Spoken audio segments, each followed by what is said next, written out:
All right. Hello. Hello, everyone. Welcome to Perspectives with Black Men. We are here for part 10 of the 10-part series on racism. And again, as you probably remember, Perspectives of Black Men is all about bringing the voices and the experiences and solutions from Black men to everyone out there who's watching, so that we can help broaden the perspectives and the narratives of who Black men are, what Black men believe. And so today we have on part 10, we have someone from all of the different sessions that we've done so far. I just want to make a note that we do have one panelist, Dr. Kalanji Walton, who should be joining us soon. And we're going to just go ahead and get started. And once he joins us, we'll acknowledge him and welcome him to the show. And so with that being said, I want to welcome back my fraternity brother, Corey Anderson, to the show. He's in Baltimore, Maryland, and he was on the first episode we did on introduction to racism and race. So welcome back, Corey. Thank you for having me. Looking forward to the conversation. And then I'm just looking forward to the conversation. And I think one of the things I'm hopeful is that we come up with a lot of great ideas, particularly so that we, what I'm trying to say is, so I have a 4-year-old daughter, and in a few years, I want to make sure that, we are taking steps so that she doesn't have to worry about having these conversations and that we can move forward. So I'm looking forward to the conversation, and I just want to say thank you for having me again. All right, thank you very much, Corey. Next we have Imokai Okolu, who actually was on episode 2. Thriving Under 25. So Imokai, if you can join us, thank you very much. And I believe he's 24, or are you 25? I can't remember. Turning 25 in August. Okay, so he'll be 25 in August.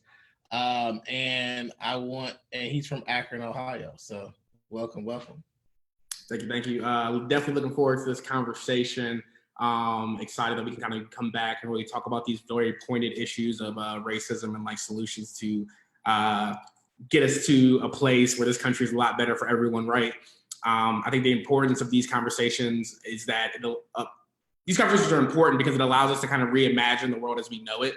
And I think when we're able to reimagine the world as we know it, I imagine a world where we're not having to necessarily deal with police, right? A world where we're all safer, where we're all healthier, where everyone has access to healthcare, everyone has access to education, or live in a world where there's not as much ignorance, right? And so I'm looking forward to this conversation that helps us get to a world that looks like that.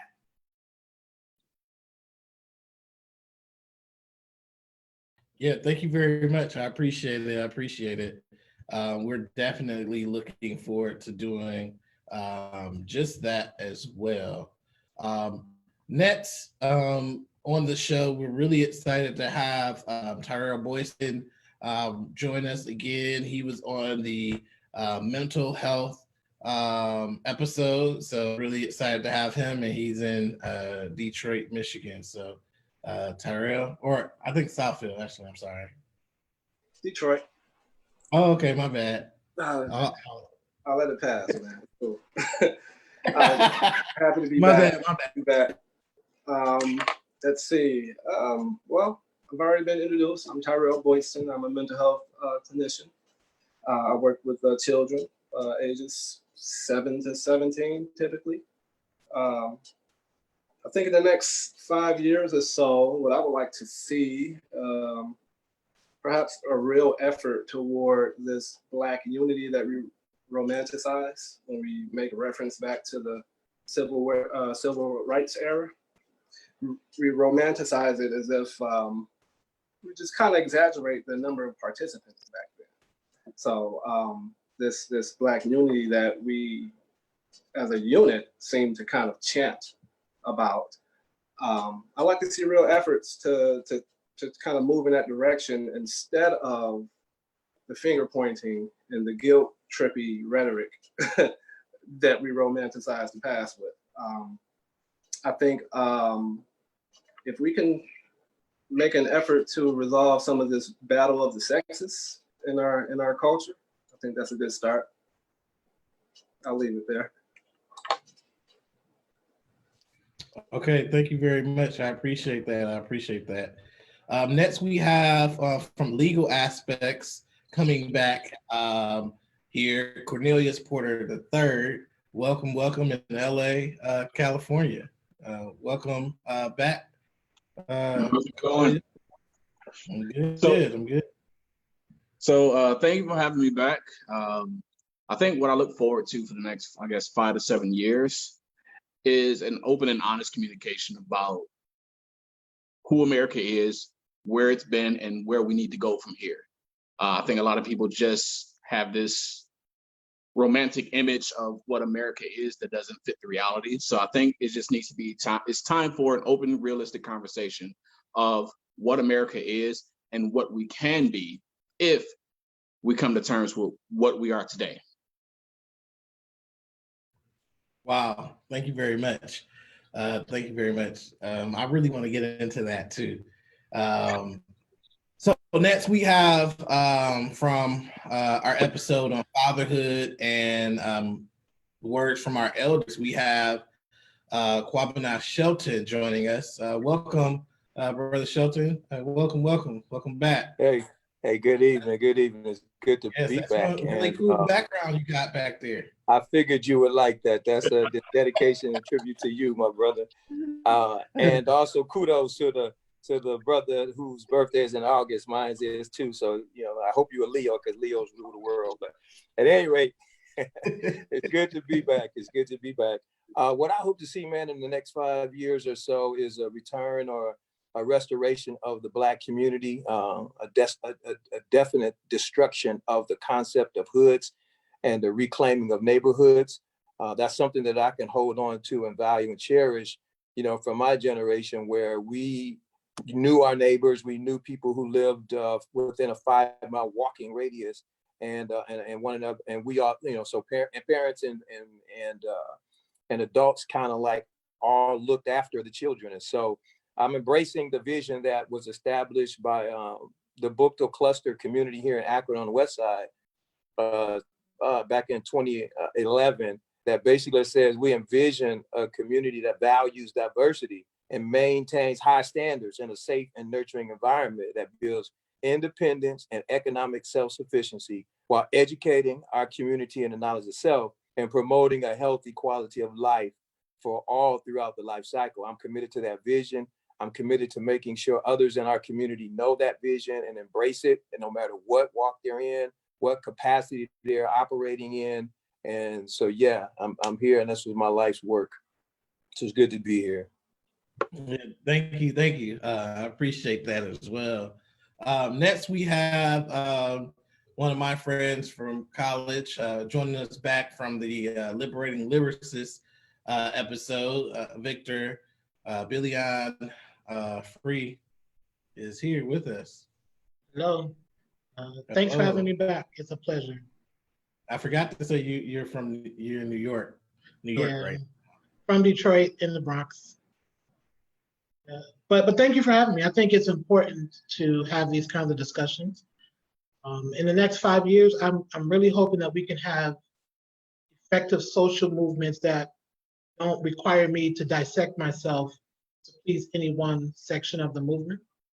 There are many parts of me that are extended throughout social movements, but Black social movements are of the most important to me, but there are other important parts of myself. So I'm hoping that we don't have to fight as hard as we have prior to today, but in 5 years, I definitely hope that inclusive social movements can allow me to enter the room with my most authentic self, and then also welcome other people into that too. Yes, thank you. If we can't do anything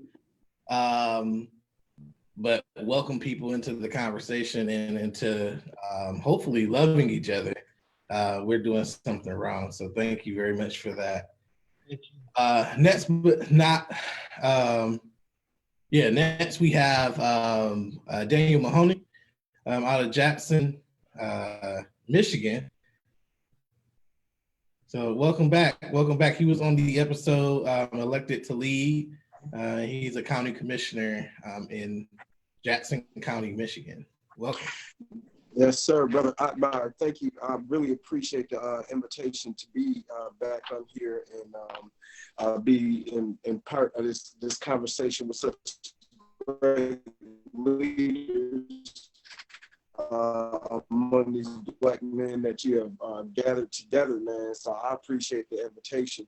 For myself, it's hard to say or be hopeful in the moment, right? I was hopeful for in the next 5 years. One is that I can look back and say two things with confidence. One, that I did my part and I tried my best to contribute to being present in the moment.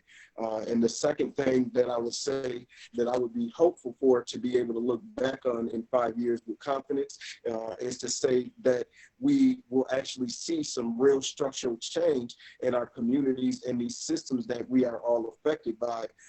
And I say that because I don't want this to be a microwave moment. I don't want this to just be another trending topic for Twitter and Facebook and the rest of the social media feeds. So that would be the two things that I would say that I would hope to look back with confidence and be able to say. Wow. Thank you very much, my brother. And last we have Dr. Hammonds. Dr. Hammonds was on our very last episode, episode 9, on Sunday. It was just Sunday, talking with allies and the importance of allyship. So welcome back, Dr. Hammonds. You're gonna have to unmute. Yeah, unmuted. Yeah. Grand day, Dr. Brother Akbar. So hey everybody, Dr. Hammonds out of Dallas, Texas. And as I always say, I'm high and happy and peacock proud to have the opportunity to share this moment with each and every one of these brothers on this panel. And I look forward to learning, to sharing, and to growing all together, for not just us as we talk and speak and share some nuggets, but most definitely from the questions that are going to be asked from our audience as well, if we have time from our audience as well. So again, thank you very much, good Dr. Brother Akbar, for the opportunity. I tell you, every time you say my name, it cracks me up. But yes, thank you everyone for joining us. Just out there for those of you watching, this session is talking about defining racism and solutions to go forward. So we may or may not have time for questions on this episode, which will be perfectly fine. This might be the only episode we get where that might happen. But I want to thank everyone for being here. I also want to just let you know that we also have, I've asked Bobby Whipple to help. He's not going to be on camera, but he's helping take notes so that we can keep track of everything that we're doing. I just want to acknowledge him and thank him for helping us with this discussion.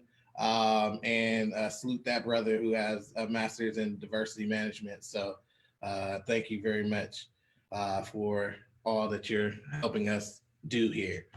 So with that being said, our first question, I asked all of you to do some homework before we got here. I know some of you frowned, right? Why is he giving us homework? But I think it was important that before we had this conversation with everyone watching, that we at least had some time to sit back and think about some of the answers to those questions. The other piece of it is, as a true educator, I also know that because what I'm asking in this episode is really big, I know some people need time to reflect before actually being able to give the answer. So I want to be able to attune to the different sides of your learning styles and abilities to participate so that we can have a really fruitful discussion, right? So the very first question is a big question. And this is something that I talk about all the time because, you know, as a race and culture scholar, I talk about this all the time. What is racism? Every time we ask that question, I hear different answers. So I just wanted to throw that out. We'll go in the same order that I introduce you. Brother Anderson. Yeah, so my definition of racism is that it is a system of oppression. My wife often reminds me, or she will always add if we're talking to someone else, that is supported by the government as well.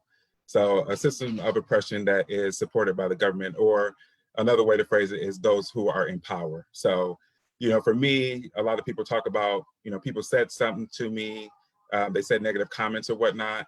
And I mean, that's a part of it, but really it boils down to the systems. You know, what are the things that are put in place that don't allow Black people to thrive? Thank you very much. I thought you were about to give us a lecture for a second. But you know, we would have been here for it. We would have been here for it. This brother has given me many lectures in my life in the last 16, 17 years. And Brother Mahoney can agree with me on that one. So next, we have Imokai. Yeah, so I have a pretty similar definition. You know, I think racism, and it's not really my definition, right? It's a definition that folks have come up with before me. And, you know, scholars have been talking about this issue for a long time. But I think it's really a system of advantage based on race. And I say a system of advantage because to me, the focus of racism is about the benefit it has given the rest of this population, right? The white folks in this population. And that benefit that is given white folks is a benefit that we have to address, right? And I think when we focus on the oppression piece, we more so think about racism as a way of individuals interacting and individuals being prejudiced against one another. And I think when we shift that conversation and talk about advantage, we can have a more robust conversation about what racism has done in this country, right? It's created this system that has advantaged one group of people over another group of people, right? And a way to fix that is to fix that balance, right? And so when we focus on that advantage piece, I think we can really get to the heart of fixing the root of racism.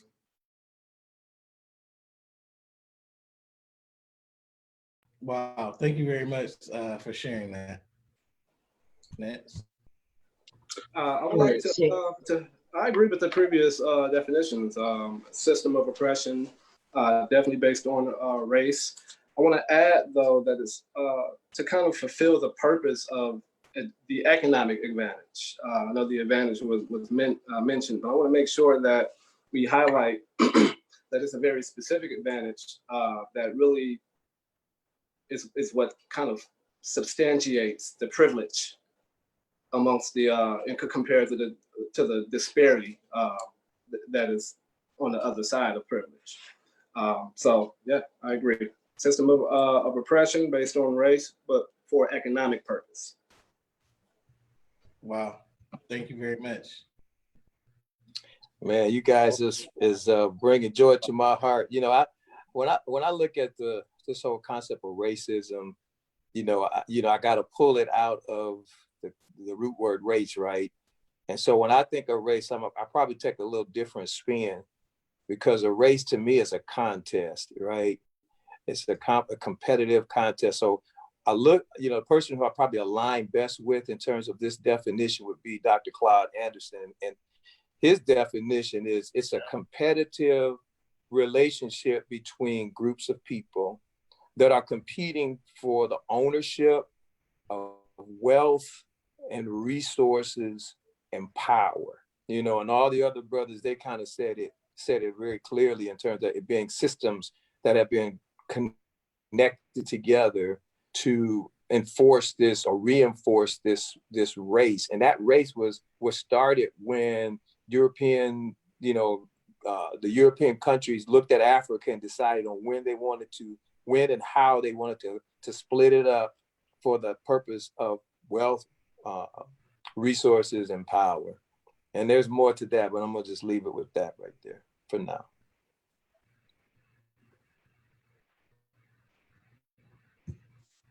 Cornelius? So as a lawyer, we kind of always tend to look at how things have already been defined and go from there. So in 1965, the UN came up with a definition of racism.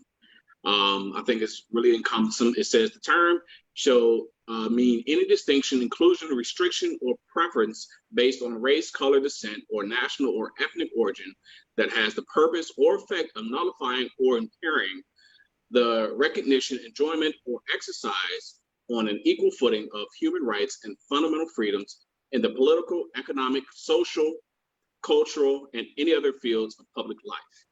Now, I would like to also further and say that this, in essence, can only be really be done by people in a society who are a part of the dominating class of race.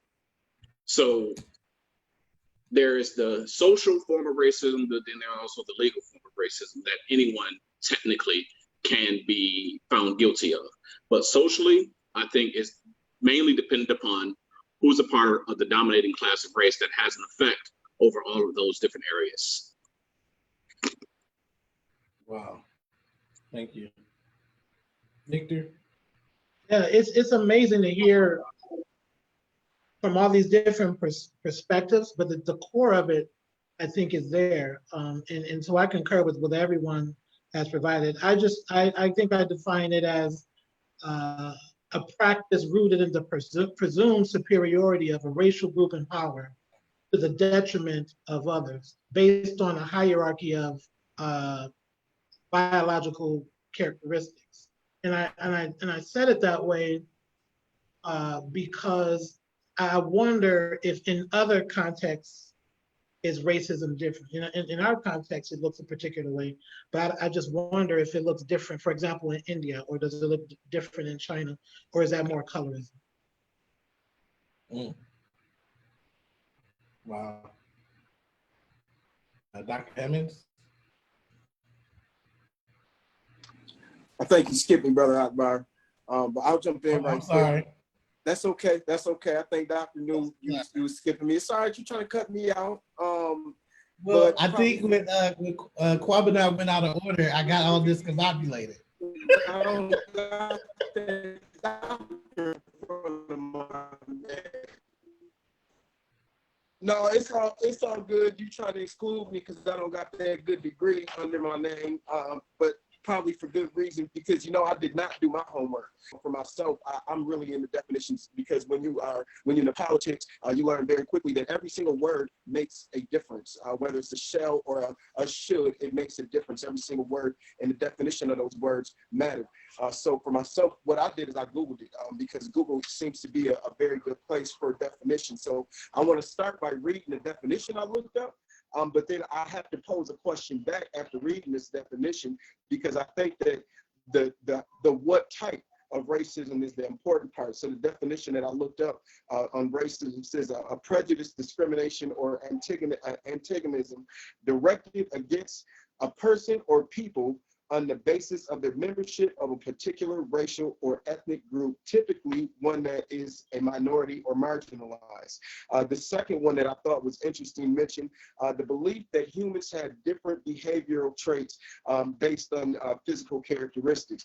So both of those definitions, I think, really sum it up in combination with what everybody else has said. But I think that we really have to start breaking down what type of racism are we talking about, because you can't make somebody not be racist, right?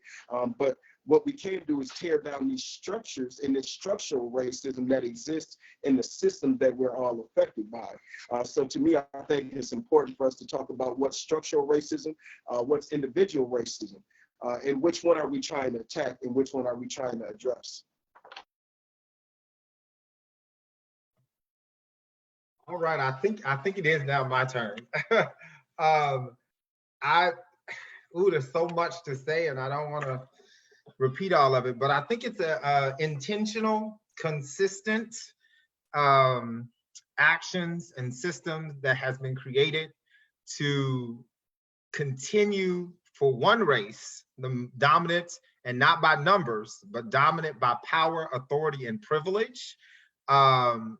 to stay in that race by themselves and only competitive against themselves versus the other races, if you will.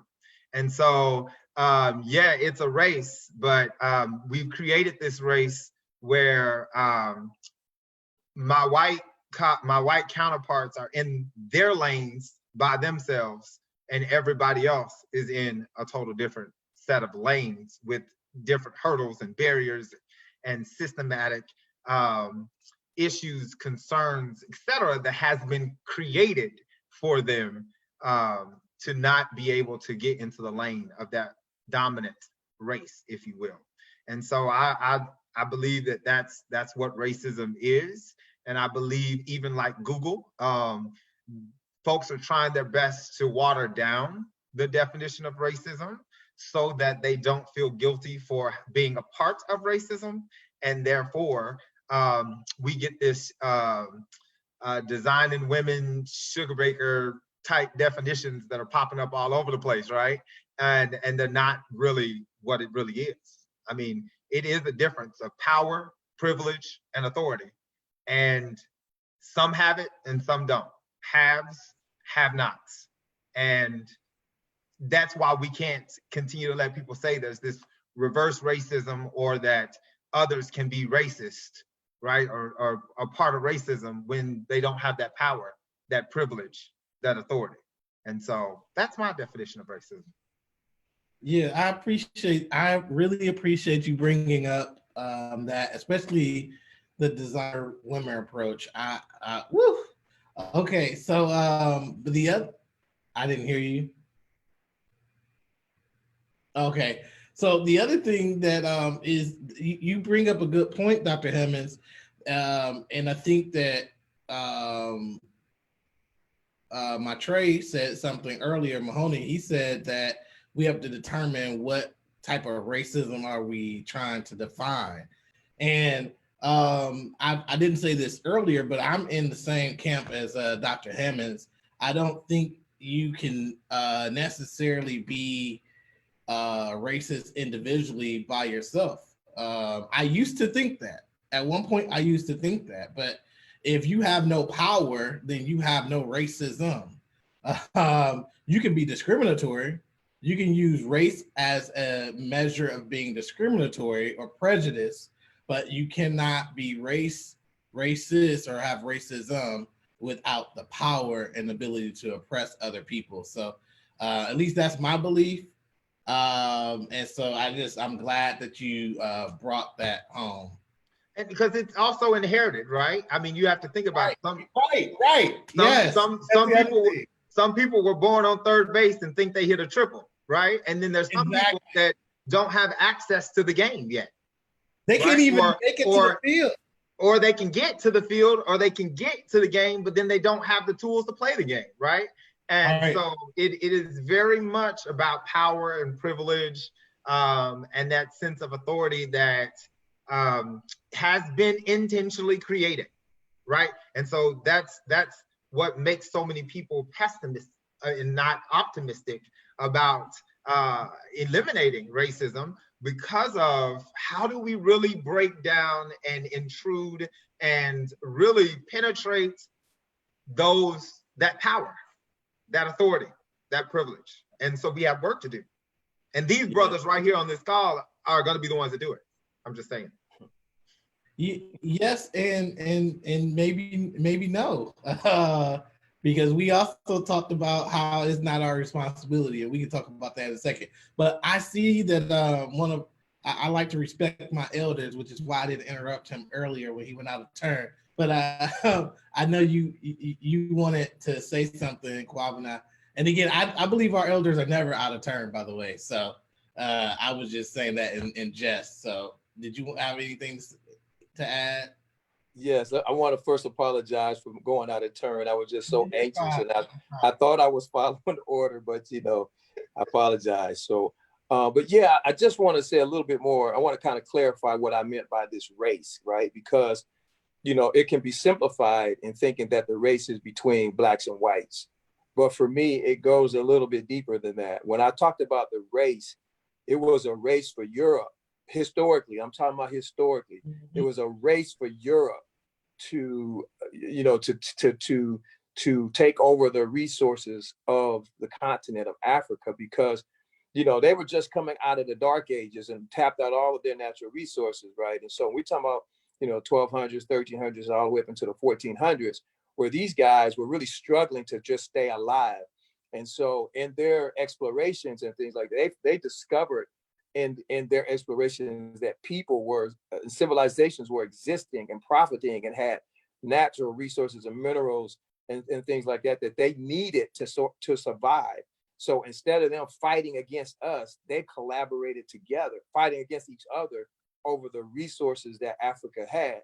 They became a unified bloc to and divided up Africa for their advantage, to create this whole contest of race, right? And so in doing so, you know, now you have the peoples of Africa being subjugated to Europeans from Portugal and from Great Britain and from even the United States, which also kicked off this whole concept of enslavement and the Mayafa that we experienced as a result of that. So all of that ties into what I'm talking about, the competition for the resources and for the wealth and the power that was inherited in the continent of Africa. And so that race, we weren't included in that race. We were excluded completely from that race. It was the race that they had with each other, and they eventually unified themselves. And from that point, initiated ways to continue to empower through their power and the wealth that they were stealing from the continent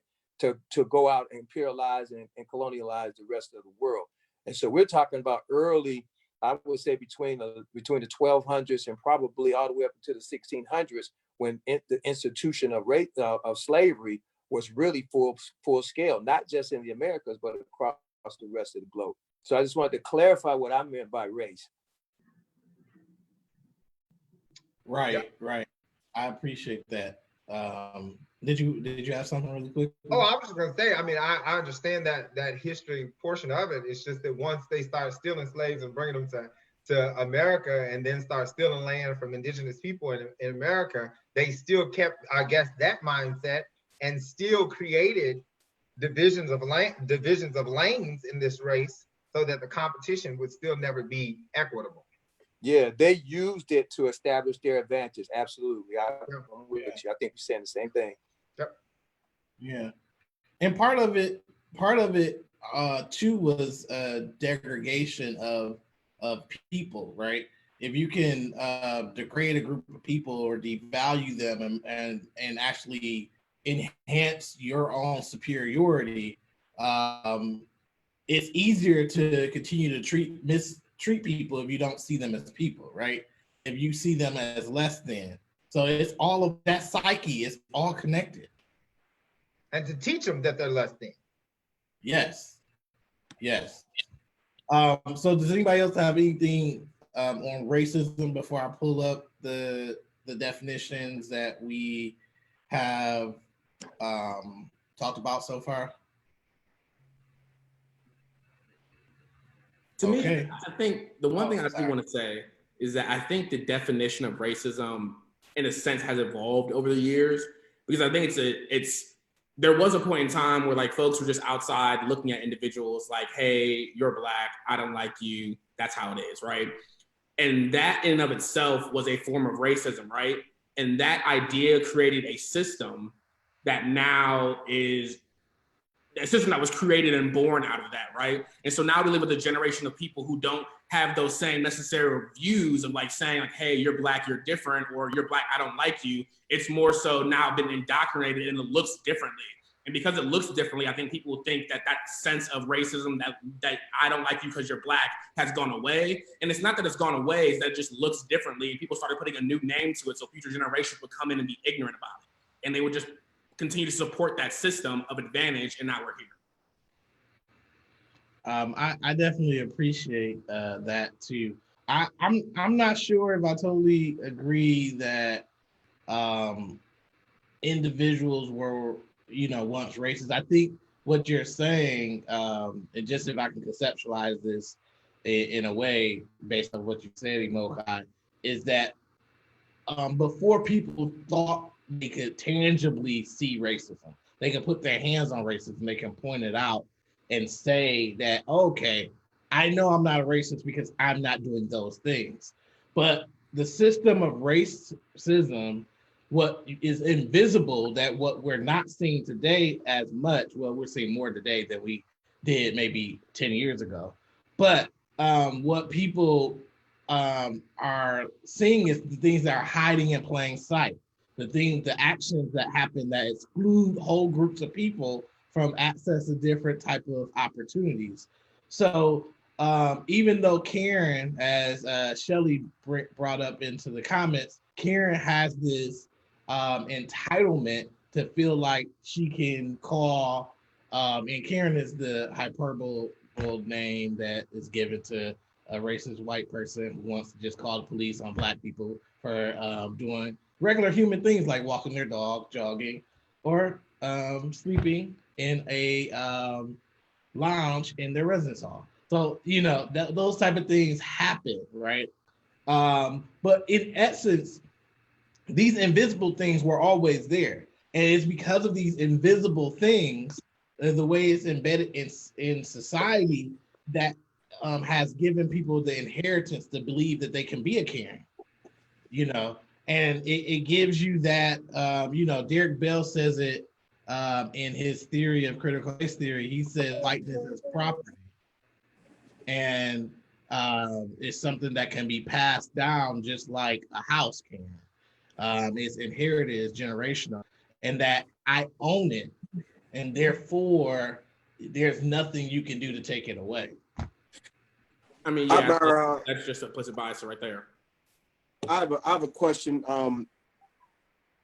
So do you believe there's a differentiation between Karen's call to the police because she's a racist and doesn't like Black people, and the reaction of the police showing up automatically assuming that an individual is guilty because they show up and that individual is a Black man, they cuff him, they kill him before he ever was convicted of any crime?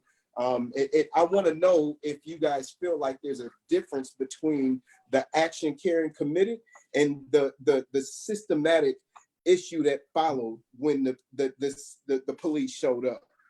I think the systematic is way before. Right. Sorry, go ahead. No, I just want Terrell wanted to say something. And the system is the stage that's already set so that the individual racism can freely exist. So I'm not really sure if it's the question. Is there a difference? I think it's more so an intersectionality of those two, of Karen calling, basically paid assassins who will come and assassinate, knowing what their fate will be in response, knowing they'll be paid to continue or simply just be relocated. Worst case scenario historically.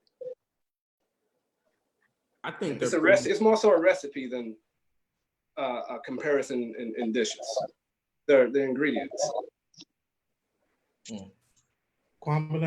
Yeah, man. I think it's both and, because Karen she's basically, that concept is both a system and a byproduct of what American racism is. Again, when we think about American racism, when I think about American racism, I think about it from the context of how these systems of oppression that you guys talked about earlier, whether they're education, politics, religion, all of these systems that make our country operate as a civilization, have been built on the backs of free slave labor. And as a result of that, it was the whole idea of them creating this world that excluded any and everybody that did not look like them, and particularly white males were the main culprits. The white females, they were the accomplice in the crime. But the criminality of what they did in terms of subjugating people into slavery, forcing them over hundreds of years to build a country and not be able to participate in. And then, when Abraham Lincoln, did what he called himself doing to free the slaves, which didn't really happen. It was just a way to quiet us to some degree. But now we don't even have access to the same systems that have been built, and these systems, are designed to maintain themselves. And so until those things, again, probably getting as a solution, but until those systems are, attacked and dealt away with and destroyed, we're going to still be operating on this Americanized, racist, oppressive environment. Yeah. Wow. Yes. So Cornelius, did you have something before we move on? So yeah, I just wanted to digress slightly back to his question about the whole Karen and the police officer. I think they both come from the same environment, because both Karen and the police officer are coming to the situation with an idea of, oh, this black man is dangerous, so I now need to go to a whole nother level that I wouldn't do if it was a white man. So they both come from the same position. It's just that one has a certain amount of power and the other one has another power that's backed by the U.S. government. Mm-hmm. Yeah, I call it the presumption of criminality, right? Yeah. But even in each one of these definitions, power was at the heart of it. She just used her power differently than this police officer uses his power. But it doesn't mean you got a tree, the root is poison, and you got fruit and leaves. You don't eat the leaves, you eat the apple. It's just what do you prefer in terms of how you use your power? And she preferred to use her power in that way, and then the government vested this police officer with specific power, and so they just use it the way that they use it. And I think that that's a good distinction. But I also think sometimes we look at things and we're not certain what we're looking at, because you got racism, you got white supremacy, you have anti-blackness, you have discrimination, you got stereotypes, you got prejudice, and they don't actually necessarily mean the same thing, but we think we know what we're looking at when there are nuances that really put us on different territory. So when we think about, to me, racism is that foundation, but then when we talk about it being systemic, I shoot right for that white supremacy, because that's what's embedded in many of our laws. But then you look at anti-blackness. Yes, many of us so-called people of color deal with racism, but we all don't deal with anti-blackness, which is what I think is at the core of these interactions with these police officers and all the Karens of the world. But I also think that it's a sense of normalcy, right? It's what is societal's litmus test? What is the normal expectation for white America versus other folks when we're talking about race? Let's be honest. So Karen makes the phone call because she already knows the expectation is that she's going to benefit from making the phone call. The police come, when they come, they already have and know that from the expectation and the litmus test that they have the power, they have the upper hand, and that they will de-escalate or solve whatever is going to come their way, period, point blank. I was a theater major, and I graduated in theater, and we had this thing called conventions, right? There are theatrical conventions, like there are what I call societal conventions. A theatrical convention is when the lights go off in the theater, everybody gets what? They get quiet, right? When the lights come back on, generally they clap because they think it's the end of the play or what have you. When you go into the movie theater and they turn the lights down in the movie theater, what we do? We get quiet. Those are expectations, normal things that we in society expect to happen at the trigger of what have you. And so I believe that in racism, in Karen versus police, or Karen in cahoots with the police, etc., I think that we have this sense of litmus test that we're basing it on with a normal expectation. And that normal expectation is whatever I need will be fulfilled based on my race, right? Based on my race. We don't wake up with that normal expectation like our colleagues, our counterparts do. Their normal expectation is that they get the job when they talk to their friend about it. Our normal expectation is we work extremely hard and do our best we try to network, but we do our best to go in there and kill the interview, right? We look our best, we talk our best, we know our stuff, but yet the litmus test is different from our counterparts. And that's systematic racism. That's racism. it's invisible, but it's there in plain day, in sight. Right. Right. Well, I definitely appreciate this discussion. So I'm going to go ahead and share this screen. And so, Bobby, as we do that, we want to, yeah, okay. We want to be able to come up with one definition. So, based off what we are seeing here, we'll be able to determine like how we want to define racism, right? So can everybody see the definition here? Yes, no. I'm not. It's up. It's up. Yeah, I can Okay, see it. good. I'm not necessarily in the Zoom thing, so I can't see what you're doing. All right, so based off what we have here, we have a definition from Corey on a system of oppression supported by government. You see power here. I see system of advantage, superiority, prejudice, the benefit of white people specifically, historical benefits. I see a lot of benefits, advantages. I see economic purposes, economic advantages. Also, I see political and economic and social. I think there should be exclusion of Black people in those ways by dominant society. What else? We see the the race for competition between a group of people, and talking about the systems being connected together that reinforce the superiority and the power in order to control resources. Okay, that's historical background. System again, and okay, education, politics, systems that are designed to operate by themselves on their own, a presumed superiority, rooted in, sorry. Power is used differently by different people. I get it. And then discrimination, antagonism, beliefs that, different traits. Talk about structural individual racism. Then we have the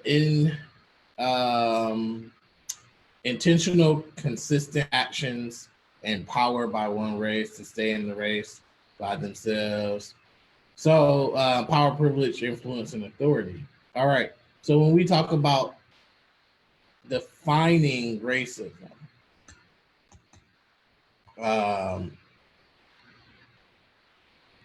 if you can, okay, yeah. So if you're talking about defining racism, I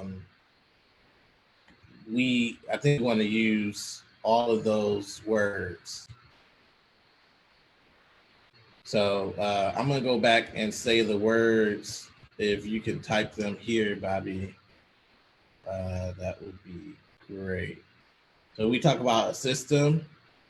We talked about oppression. We talked about power. Intentional.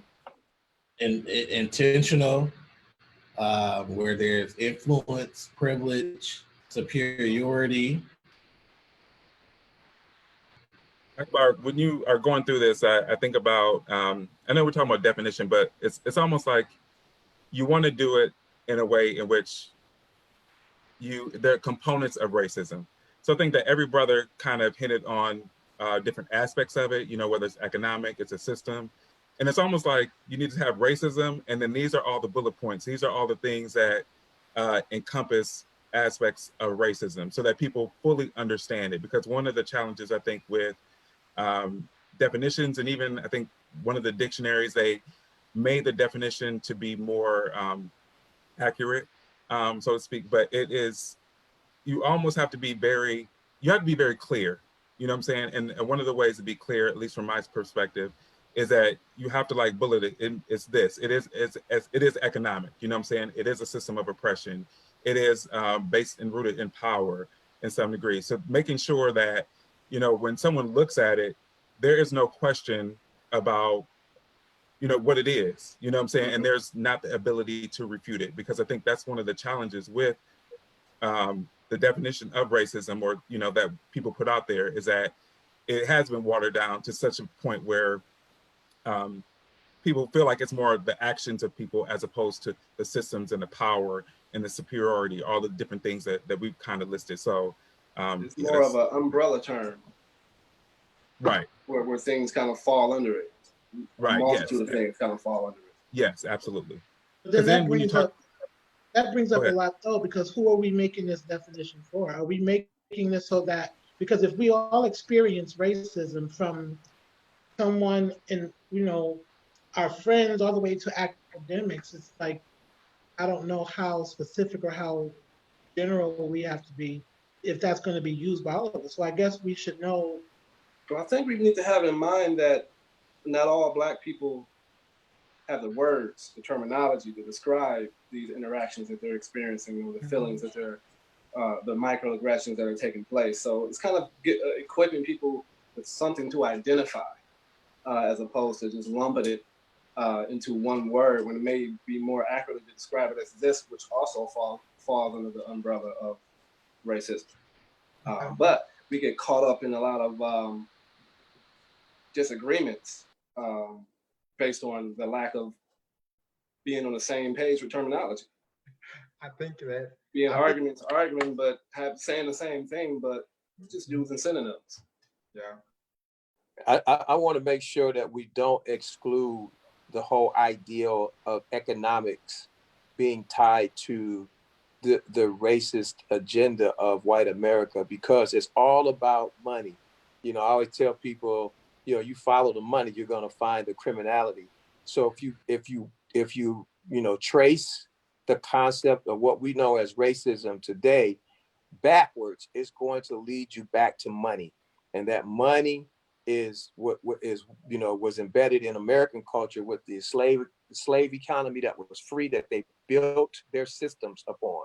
They built them upon that free wealth that they created with the slave culture and the slave. And that was only subjugated because of the power of the guns that they had and used to subjugate people who didn't have that advantage, right? They took the advantage because of their weaponization, and they're continuing to use their weaponization as a means of maintaining power.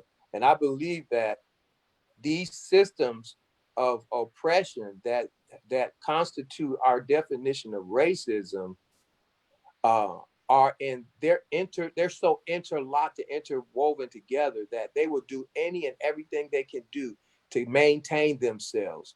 They will fight you at every end to maintain itself. If we're going they'll into literally go to war, because they did already. Okay, it's just all about. They'll fight each other over it. You're right, but they'll come together, as I said earlier, to fight against us to maintain that advantage. So, you know, we have to be very clear that we're dealing with something that's intrinsic, that's diabolical, that's evil at its core, and that it has no intentions of merging, cooperating, colliding, integrating with us. So I think the definition is different than the actual practice and experiences and what we go through. I think that's kind of like when Corey was saying, all the different bullet points that come underneath it. I think we need a broad definition of racism, and then we can go in and add what it looks like. So for me, when I'm thinking of the definition, we need to be thinking again broadly. When we say racism, we're talking about the key words we've all said: power, which includes oppression, which includes all this other stuff that we're talking about: economic power, socioeconomic power, health disparities, etc. We said power. We said pretty much privilege. I mean, you could say finance if you want to, but that's actually through finances one can be racist, or we suffer through racism via finance.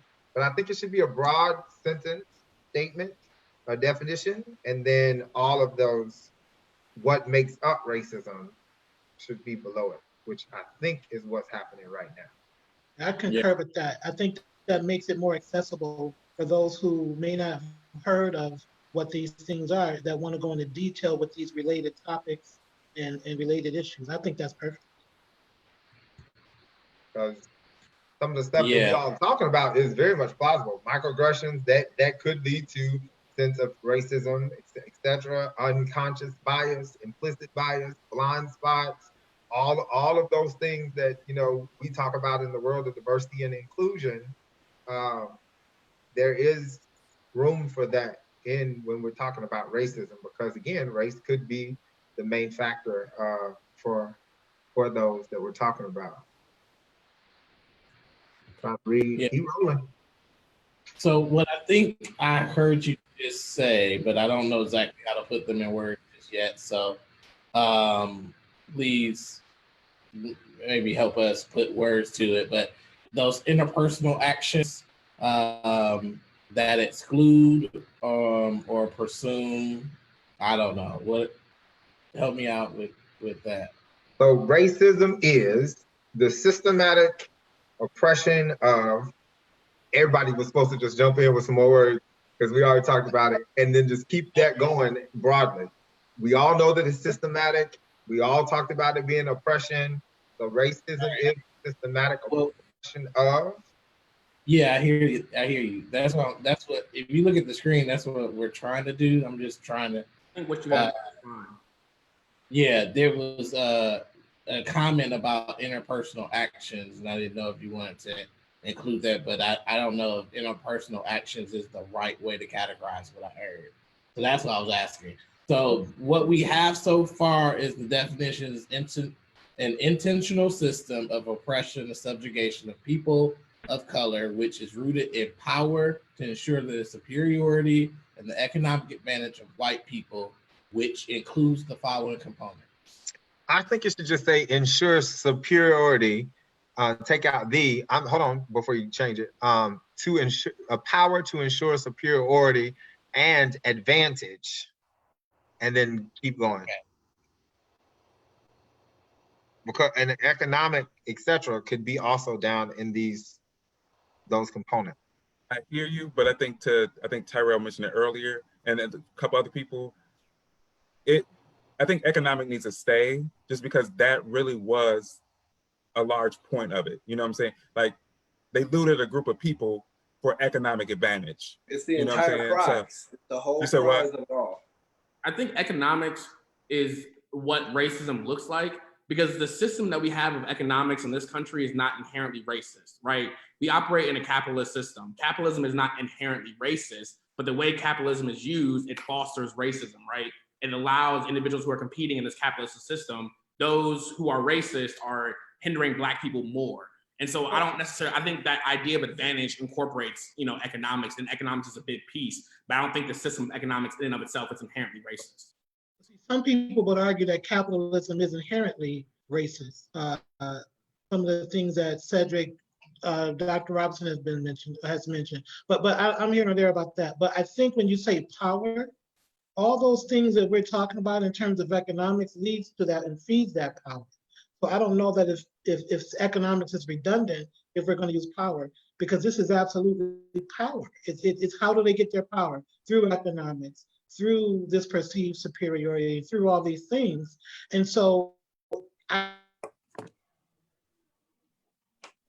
we lost you, brother. Power essential, not necessarily the elements, and not necessarily they're all important, but I think when you say the word power, you may then have to qualify what we mean by power, but not necessarily get in the weeds about if power is economic, because we know that it is, or if power is, all those other things. Because what I'm saying, that whole list that we got to support this definition is going to be exhaustive. It's not even exhaustive. And I think the main factor is power over. if we were in power with, these may not even be issues, but the power over economics, the power over all these other advantages. And so I think where those are important, I do think that power speaks for itself.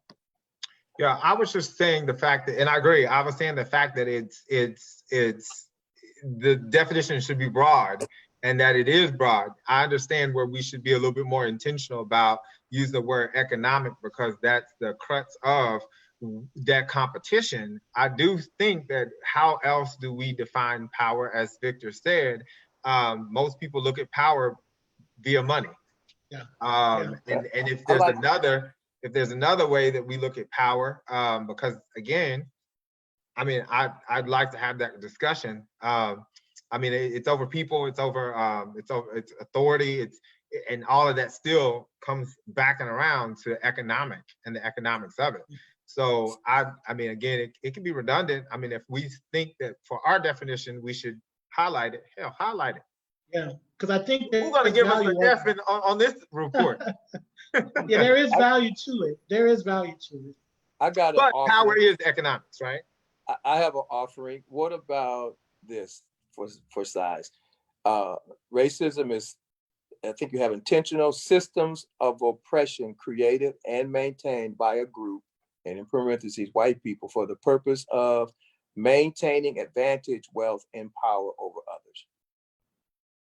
Okay. I like that. I just wonder if we make specifically white people, does it only apply to us in this country, or are we defining this as a pattern throughout the globe? And so I'm here nor there about naming white people.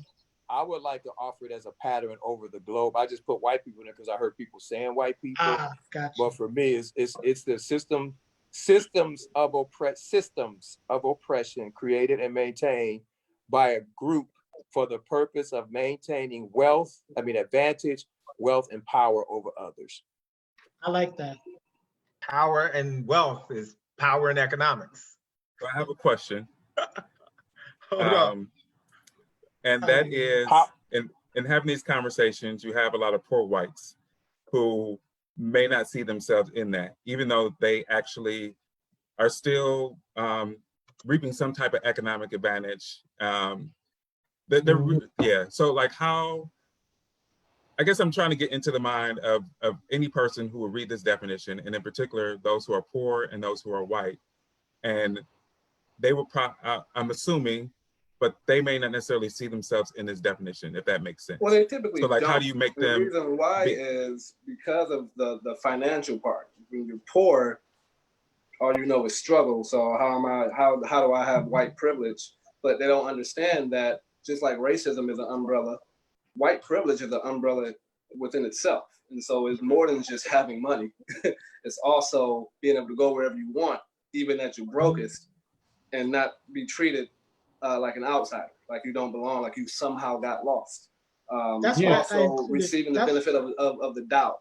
It's also the ability of taking a great shower, putting on the most expensive clothes, and you can waltz into a room of CEOs just by being white when you're really poor, and nobody will question. It'll take a little longer for you to be found out. Right. That's why I added this perceived superiority. That's why I added that, because that includes people who may not have power, but are perceived to have power over those who don't have power. That was just why I added that. But either which way, if they're poor or not poor, with the second definition that we were just talking about, including, when we talk about wealth and power, I do agree that does take away poor white people, but that shouldn't exclude poor white people, because they still show up white. They show up when it's them versus one of us. It's still, they inherently have an advantage. If we're looking at racism, that's what the definition should entail, is that they inherently have the advantage over a person that's not from that population, whether they're white and poor or white and rich. But if we only put wealth and power, then that excludes those folks, and we cannot exclude those folks. Right. So I just want to add something real quick. When it comes to the poor white people, sounds weird saying it that way, but oh well.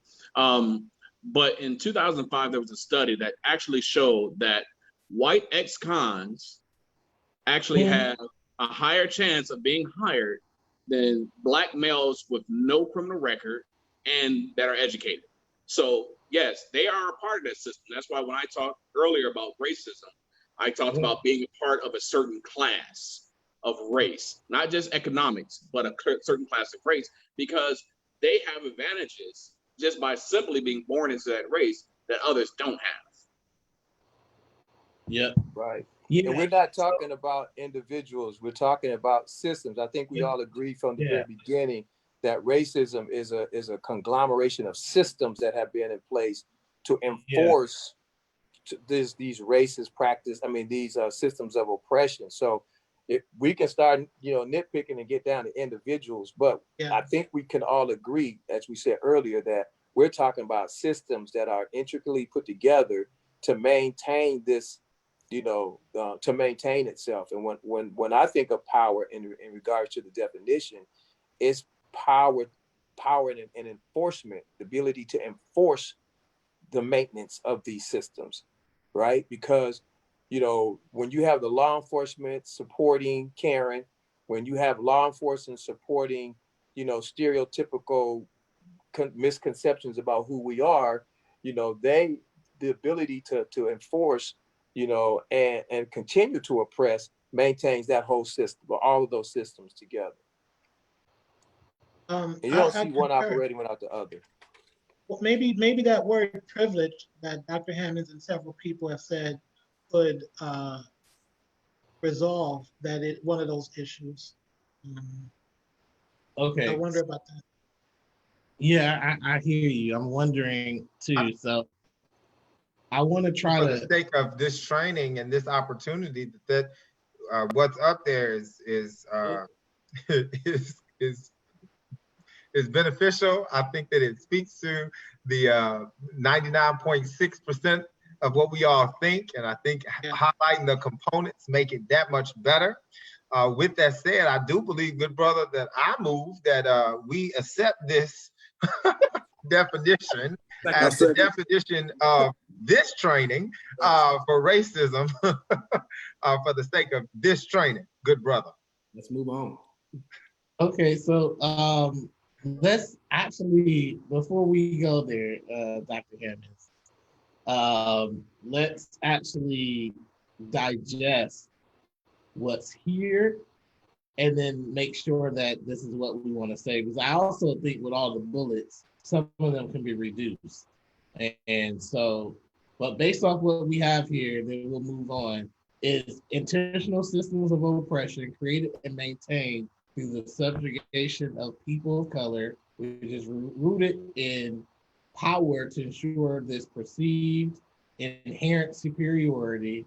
I think that should be the perceived inherent superiority and economic advantage of white people, given the ability to be enforced. I don't know about that part. Yeah. I appreciate that definition. I know it's a lot of academics on this call.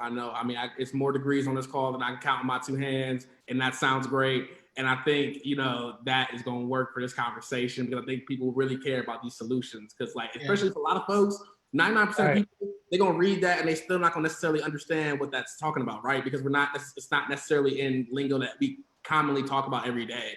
And I think, racism so much is more of a conversation of what it looks like for people versus what it actually is. And I think when we talk about what it looks like and talk about solutions to address what it looks like, it's more beneficial. Yeah, I agree.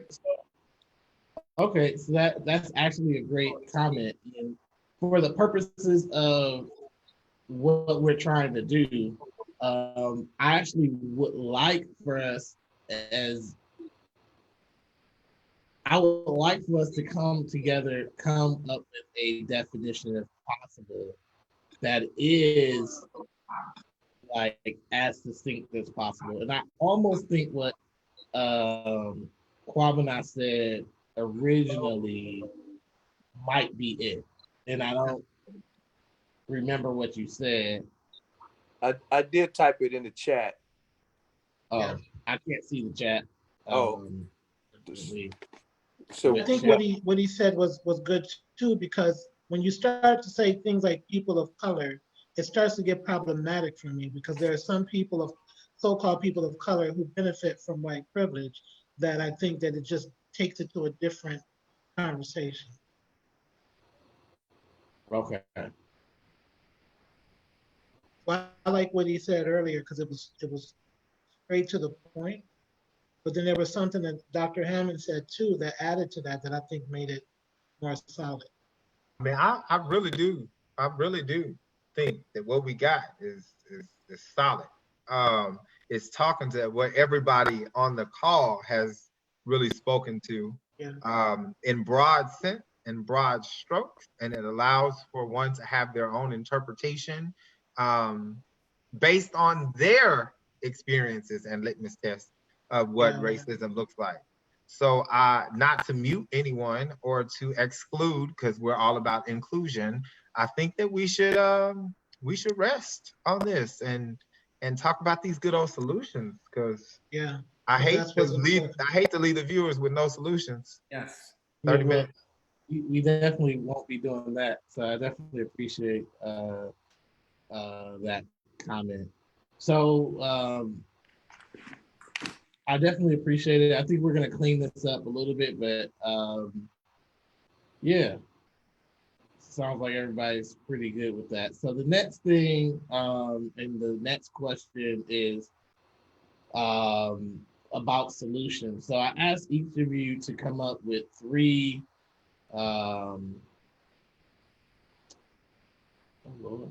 Okay, I asked each of you to come up with three. Your top three solutions if you were to help advance this country to resolve or at least begin to chip away at racism to create more equitable society. What are those three solutions? So we're going to go with Corey first. All right, I'll try and keep it short.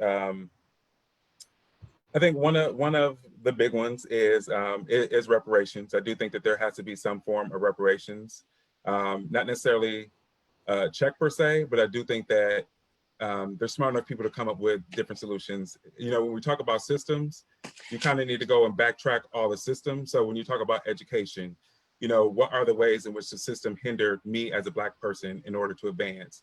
And then what is the way that we repair that? You know, then you go through let's say economics or housing. You know, we know that with the GI Bill, you know, you had Black and white soldiers going away to war. Black soldiers didn't get the GI Bill, white soldiers did, which, you know, gave them an economic advantage. So how do you repair that? So I think reparations needs to be on the table for that. And I think that people need to get creative in terms of how that works. You know, heck, student loan forgiveness will be a great piece of reparations for many of us. I mean, yeah, so I think that's one of them. And that's honestly, that's my one. And that encompasses a whole lot of different things. I think in terms of racism, I think dealing with racism, I think there are some things as Black people that we need to do. And that, how can I say that? I think that we need to support each other. I think that we already do. And I think that we need to recognize how we do have each other's backs. I think that some don't, of course, but I think there are a lot of us that are supporting each other and helping each other and really looking out. And I think that we need to continue that. I know as my dad is from Mississippi, my mom is from Pontiac, and they always talk about the Black neighborhoods and being self-sufficient and self-sustaining. And I think we have done that before, but there have been outside agitation. Again, the systems that have prevented us from really progressing. And so when I've had conversations with other white friends or whatnot, and I kind of mentioned this earlier, but we just, to some degree, in order for things to move forward, we need white people to get out of our way, you know, and allow us to live and to be and to create and to build as best as possible. So I'll leave it at that. Okay. Thank you. For me, I've thought a lot about different solutions. I think there are a litany of solutions, some ranging from very small things to the largest of largest economic and societal changes.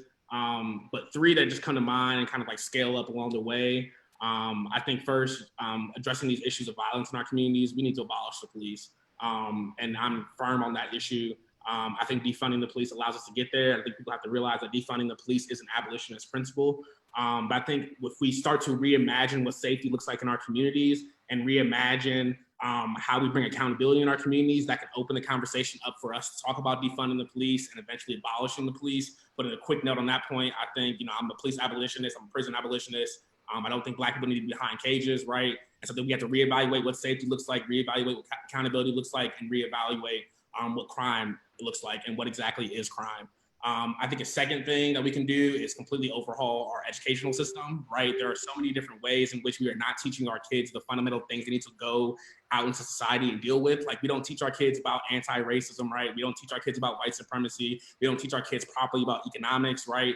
And those are the things that we can tangibly be teaching our students to help them, I guess, to help us all kind of see these issues for what they are and to be able to tangibly address these issues as a society and get us out to the ballot box, right? Get us out to being more informed and being able to build up on our self-interest.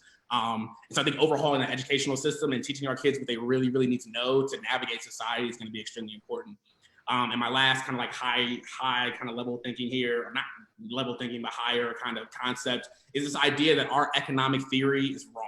Right? And the way we look at economics in this country, the way the Federal Reserve Bank looks at economics is wrong. And if we change that economic theory, I think we'll be able to allow for room for reparations, right? We'll allow room to invest in social issues, right? And so I think if we adopt this more modern monetary theory, it's what it's called, of economics, is that, the idea of money is a social construct. Money itself does not have value. It's a made up thing that we have, right? A long time ago, we essentially, as a government, said, hey, everyone, turn in all your gold, all your silver, all that, and we're gonna back that by giving out money, right? And our government stated that this money, this dollar bill, is what's gonna be used to drive and distribute resources in our communities. And everyone can only do that off this money.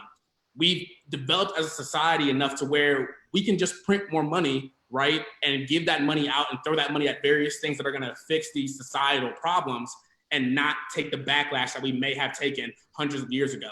A lot of people in economic theory right now believe that if we just print more money, inflation is going to go up and the value of that dollar will go away. But there's this different form of economic thought that understands that because our society is so developed, because we've advanced so far, that inflation is not going to happen in the same way if we can infuse more money into our economy.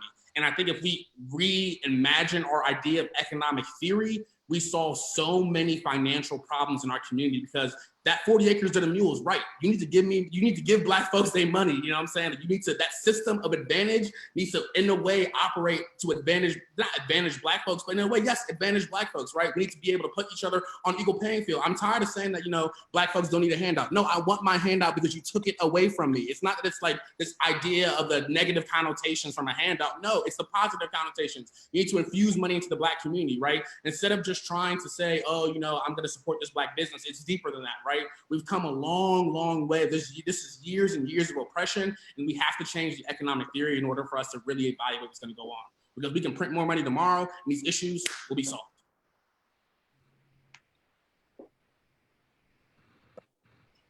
I wouldn't say I have three solutions. I would just say I have three ingredients to go along with the rest of the ingredients, because it's such a multifaceted thing.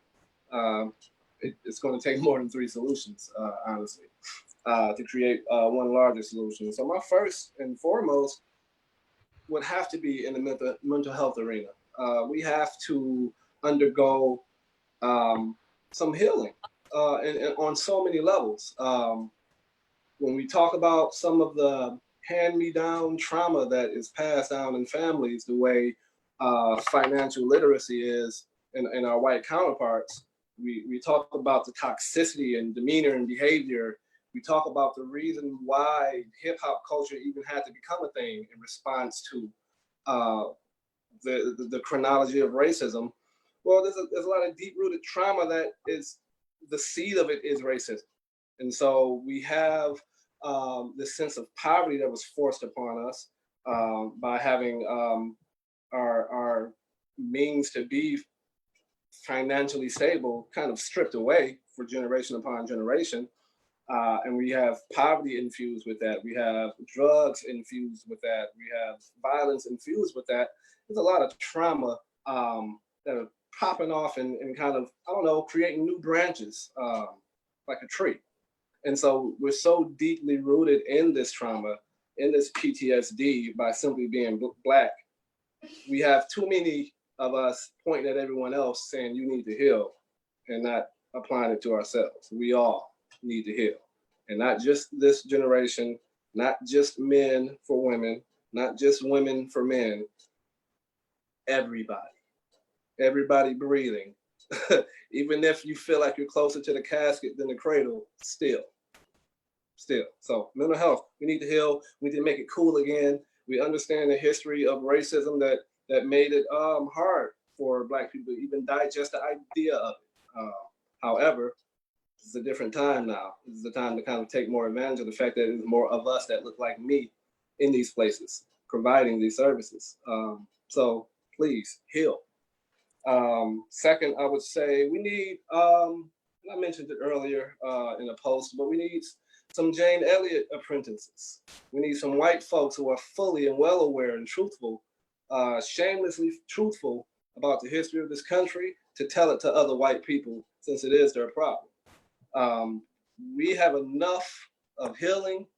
And my third point, which is financial literacy, to obtain.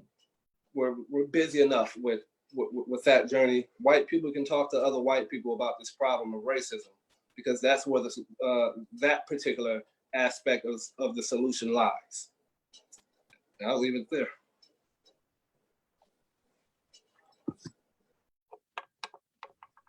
Wow, thank you very much, Chris.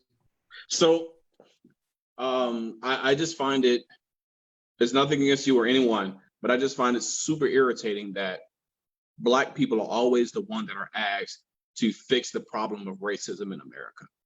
We're not the ones perpetuating the racism that is affecting America. However, we're the ones that are expected to come up with a solution. That's just like asking a rape victim to say, okay, how could you have prevented yourself from being raped? I think it's antagonizing and it's super irritating, but I understand this is a conversation that must be had. First, like I stated earlier, I think America as a whole needs to fully understand what America was, what America is, and what America can be. And that's the problem in society today. A lot of people are in this delusional denial about what America was and what America is today. They only see America through these rose-colored glasses that are a part of their enclosed, closed-off society. A person from Smallville, Kentucky doesn't have the same experiences as a person that lives in a major city that is surrounded by people of multiple ethnicities. It just doesn't happen. So I think a lot of people have this issue where they only see America through these rose-colored glasses that, oh, America is great. My grandparents came here and now look at us now. Like, no, that's part of America. That's not the entirety of America. Like, America is not this cookie cutter idea of if you come here and you work hard, you're gonna make it. Like, no, that's not the reality. And it's been proven time and time again. So I think that's the first part, is we need to stop expecting the press to come up with solutions. Second, I think we need to definitely look at education, because at the root of racism is thoughts and ideologies. And most of those thoughts and ideologies are created through the educational system. As we grow up, even in Black communities, even in our schools, we are indoctrinated, whether we want to believe it or not, of this idea of white superiority when we learn American history. We don't really get a full picture of actual American history. Many people growing up, they thought George Washington's teeth were made from wood. That was a complete lie. They made it seem this way to make people think, oh my God, George Washington was such an innovator. Like, no, he was a horrible human being. Like, he took the teeth out of his slave's mouth to put them in his mouth. Like, this is this whole idea of American history that's being pushed upon students throughout America. and it needs to stop. We need to stop rewriting history and stop whitewashing history to make it seem like America was this great country that anybody could come to and have these great advantages that they wouldn't have at home. And finally, I think it's just communication. I think it encompasses everything, where people need to have open and honest conversations about America. I know recently I've gotten to a few debates with people about the whole Confederate monuments and Confederate this and this and that. And every time they bring up a point, I'm like, okay, but what does the Confederate Constitution say? What does the letters of cessation say? Like, ignore the minutia and let's get to the straight point of it. They're telling you exactly what it was about, but yet and still we're going to ignore it. We need to have open and honest conversations about America, racism, socioeconomic advantages that people have just based on their birth. And we need to come to a realization that these things are real and they have a dramatic effect on people's lives in America. That's it for me. Well, appreciate all being said, and I'm honored to be on this panel with you guys, man. You guys are some awesome thinkers, and so kudos to all what's been said thus far. I go back to my original statement in the beginning, with the whole ideal of race being a competitive relationship between groups of people that's competing over ownership of wealth, resources, and power. And when I think about that definition, I'm thinking about it from the standpoint that there's a group of people, we say white people, but white people is divided into a whole lot of different, cultures, and so they have systematically created some oppressive kinds of conditions for particularly those of us who are in the Americas and those who also look like us on this phone, Black people.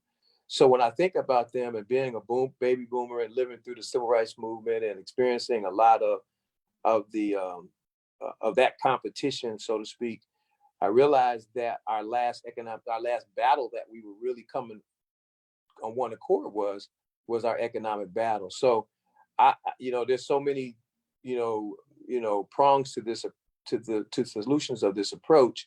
I just have one offering that I would share with maybe 5 different steps, and I would name these steps in their order. I think the first step, because it's an economic battle, I think economic would be the first step that we build on, that we build wealth in our communities, and we use it to build, to rebuild and recreate Black Wall Streets in every city and locale in the country. Because if you don't have money, you don't have any power. And I say basically, and so that's the first step, economics. Build wealth, and use that wealth to create advantage. And then second step would be politics. And with politics, I say we use the wealth that we have to buy the politicians. If we can't buy them, we rent them and lease them for the purpose of us maintaining, these systems that we need to create economic, powerful, and developed communities. So step 1 is economics. Step 2 would be politics. Step 3 would be the court system and the policing. And I say them because once you own the politicians and you got them in your lap, because that's what's happening anyway. Once you got the politicians on, now they can control the court systems and the legal justice system. They are the ones that can make them do the right thing, and they're the ones who control the legal systems and law enforcement. And then 4th step would be the media, because the media is what's been used to propagate our inhumanity, our criminality, all these perceptions of who we are. Media has been used to do that, and we know that. Well, I know that the media has been supported, infiltrated, and somewhat created by the CIA. You can go back in history to figure all that one out, but that's the truth. The CIA influences what comes out of Hollywood, and therefore create the propaganda that fashions and shapes the minds of the people. So the 4th would be the media, and the 5th and last would be education, because what good is education if you're going to be educated and be indoctrinated into a system that's still that's oppressive? So if you don't have those other things in place, education means nothing. So use education. And you use those education to begin to create our own economics, because once people are educated and now they have a place where they can go and be employed in their own communities by their own people. And so that's it. Those are the, it's one, I just have one offering, but 5 different steps, and I would use them in that particular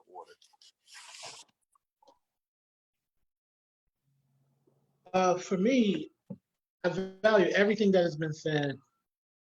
However, I just think that when we get to the discussion of reparations and economics, it doesn't set right with me yet, because you could be the richest Black man in your community, but you're still subject to the racism and oppression. So I don't know how we do need to strengthen our communities. We do need to generate wealth, and we do need all those things, but I don't know that those things tackle race in a sense that I think we're talking about. So I'm gonna think about that a little bit more, because the 3 things that I brought are not necessarily solutions that I think we should do, but things that I think should be on the table. Like my number 3 is completely destroy the current system and rebuild one that's more equitable. That to me is an extreme one that I don't prefer, because they may have to get rid of the middle-aged Black man to make this work, and I'm one of those people. So I'm not advocating for that, but that has to be on the table. Is it possible? I don't know. Is it realistic? I don't know. The second thing that I thought of was strengthen social movements, examine the core of racism, white supremacy, and anti-Blackness, which we are doing currently, and move away from power over to power with. Is that possible? I don't know if you can play well with people who have been in power for so long. They're not going to go down with the ship. You know what I'm saying? So I don't know if that's realistic. But the one that I think I could work toward, number 1, dismantle America. Identify those practices and policies that give racism its breath, and then change them. From the United States Constitution to each and every law that has been enacted since. Because I don't believe that people give life to racism. I believe the system gives life to racism, and then the people use it to their advantage, because that's what it was designed for. It's not an issue for me of education, teaching these young people in school, because they're gonna, what they do now, they say, oh, we're the good white people, both the bad white people that are doing all this racist stuff, when in actuality, it ain't even the person, it's the system that rewards you for being racist in the first place. So in my dream, dismantle America in the similar way that we're talking about defunding the police. Is that realistic? I don't know.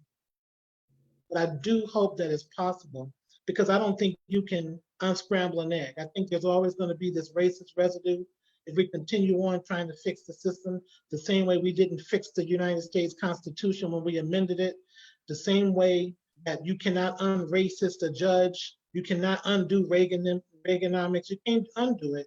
So I'd rather take a chance at just destroying it altogether and rebuilding it. And I'm too old for that, so I'm going to hand that down to the younger people, because I'm a little bit older than I look.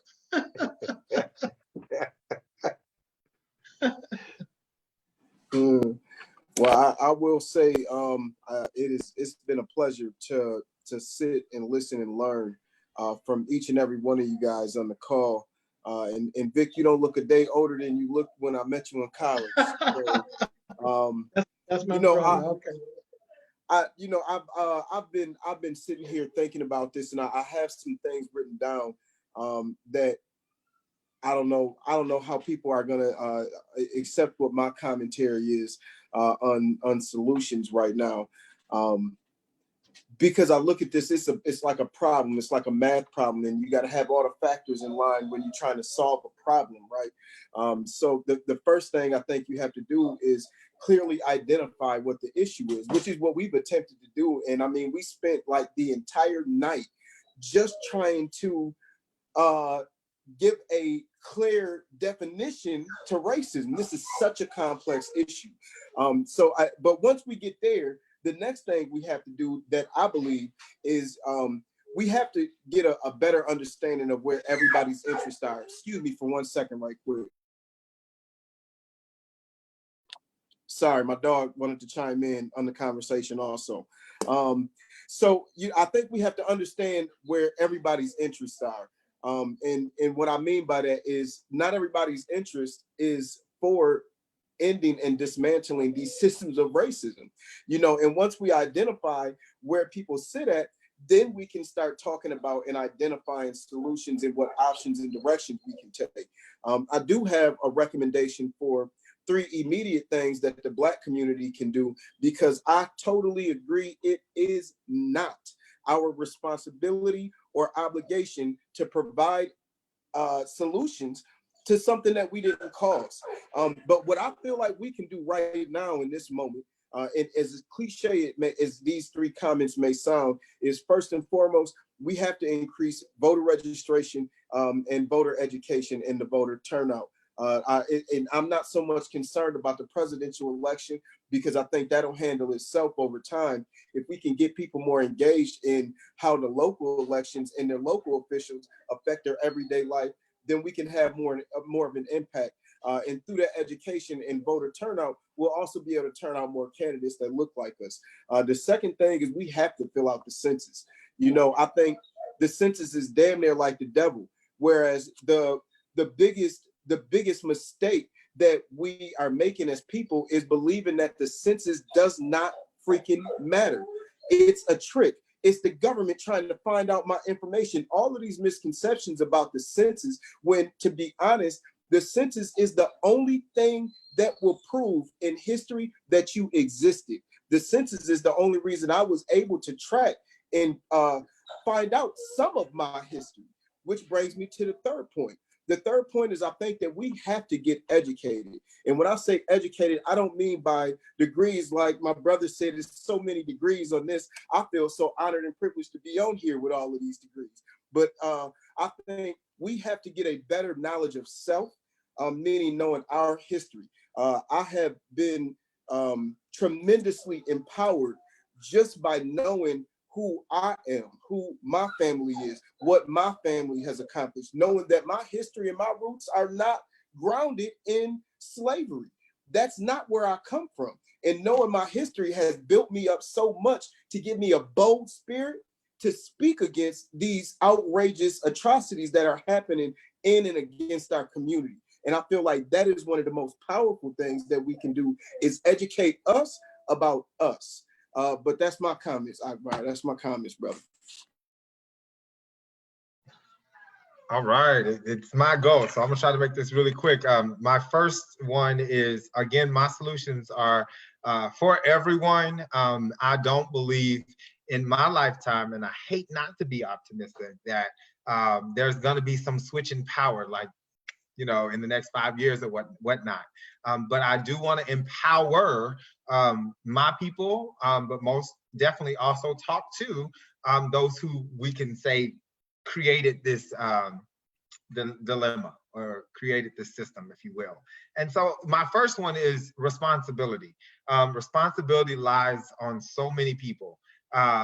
My white friends that are listening today, I want to say that this conversation is not to exclude you. This conversation is not for you to just run away and be fragile, and or to just really, just negate the whole conversation. I want you to really just dig a little deeper and be uncomfortable and learn and grow from what we're saying today.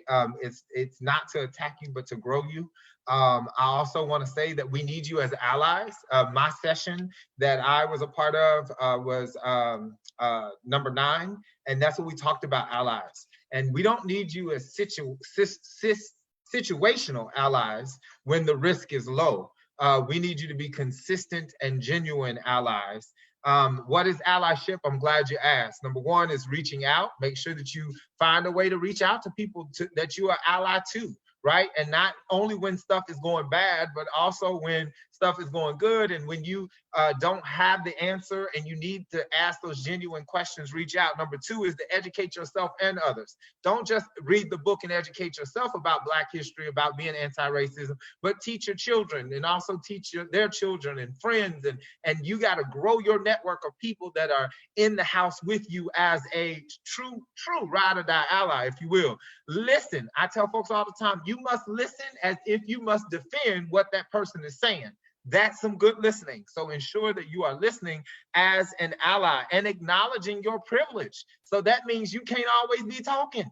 Listen, find times and find space that, yes, you can say and ask questions. And sometimes I just got to ride with it, listen to what my fellow Black, brown, other folks are saying, and pay attention to your privilege when you're in that space. And then the last one is stand up. So build your network, use your privilege, and be a bystander interventionist. Yes. So intervene when you need to intervene. You don't have to step up for me and vocalize everything on my behalf.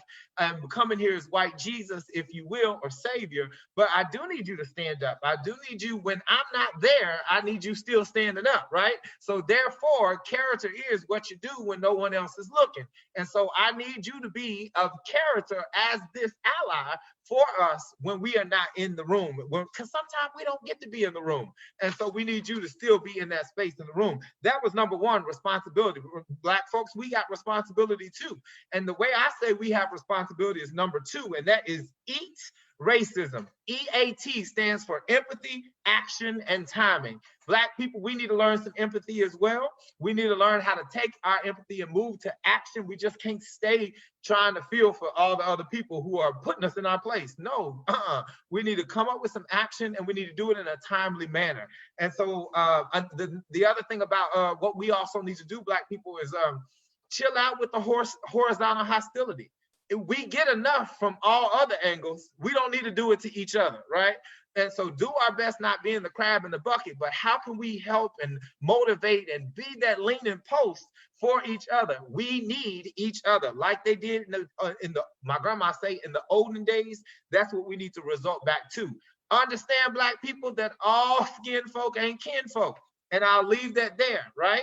We have to have a clear understanding that we cannot win the battle to lose the war. And if we keep winning battles, but we're losing the war, we've missed the entire premise of why we are doing what we're doing and why we're here. And the last thing I say we need to do is we need to saturate and not sprinkle. That means saturate every level of government and local, regional, state, federal. We need to saturate and not sprinkle. It shouldn't just be a couple of us here and there. No, it should be a whole bunch of us running. I don't care if you're not qualified, run anyway. But we need to be getting our voices out there, and if you are running, make sure you know what you're running about, because we don't need too many more.